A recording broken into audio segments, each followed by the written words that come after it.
Question दिया है the focal length of convex lens and concave lens are 10 centimetre and 15 centimetre.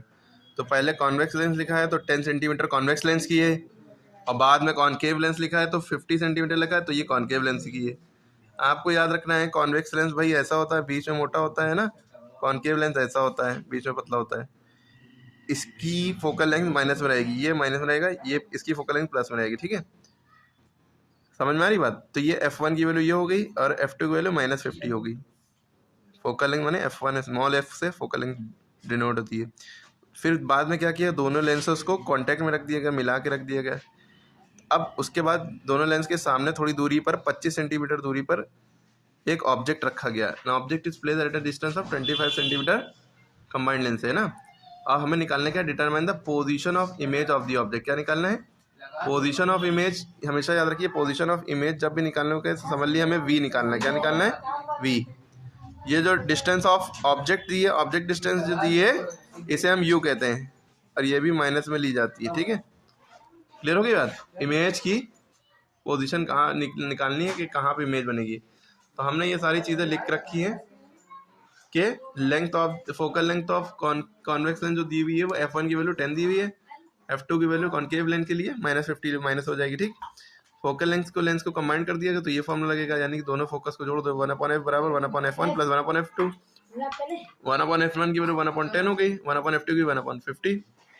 फिर उसके बाद क्या करेंगे, अभी तो 1/10 लिख दिया, प्लस माइनस माइनस 1/50। ठीक है, यहाँ पे कैलकुलेशन ही में सब बच्चे अटक जाते हैं। यहाँ प्लस लगा, यहाँ माइनस, प्लस माइनस माइनस हो जाता है, बीच में लिख लेते हैं। इसके बाद क्या करते हैं, इसके बाद आपको क्या करना है, इन दोनों का एलसीएम लेना है। इन दोनों का क्या लेना है? एलसीएम लेना है। ठीक, तो इन दोनों का हम क्या करेंगे, इन दोनों का हम एलसीएम लेंगे। 50 और 10 का एलसीएम लेंगे।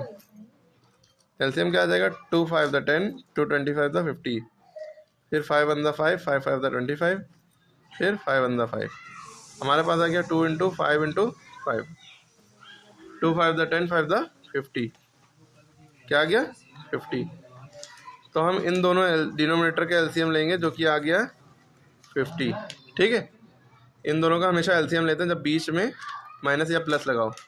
50 आ गया। अब इसका टेबल इतनी बार पढ़ते हैं कि 50 आ जाए। 10 की टेबल में 50 कितनी बार में आएगा?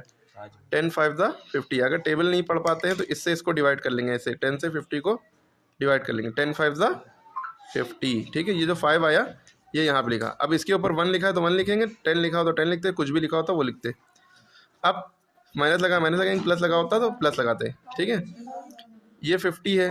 अब 50 से 50 का टेबल इतनी बार पढ़िए कि 50 आ जाए।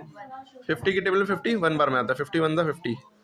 अब इसके ऊपर 1 लिखा है तो 1 से मल्टीप्लाई, 5 1 द 5 माइनस 1 1 द 1/50।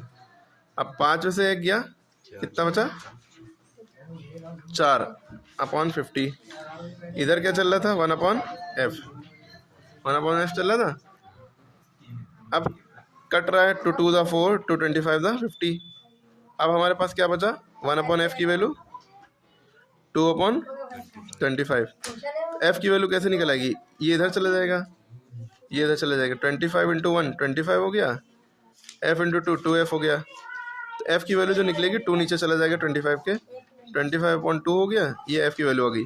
25/2 का मतलब है 25 का आधा लिख दो। 25 का आधा कितना होता है? 12.5, 12.5। तो f की वैल्यू कितनी आ गई? 12.5।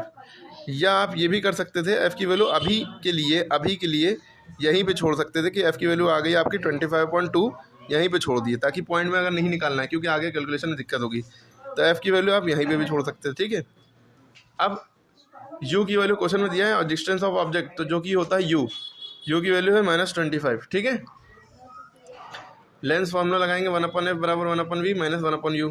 ठीक है,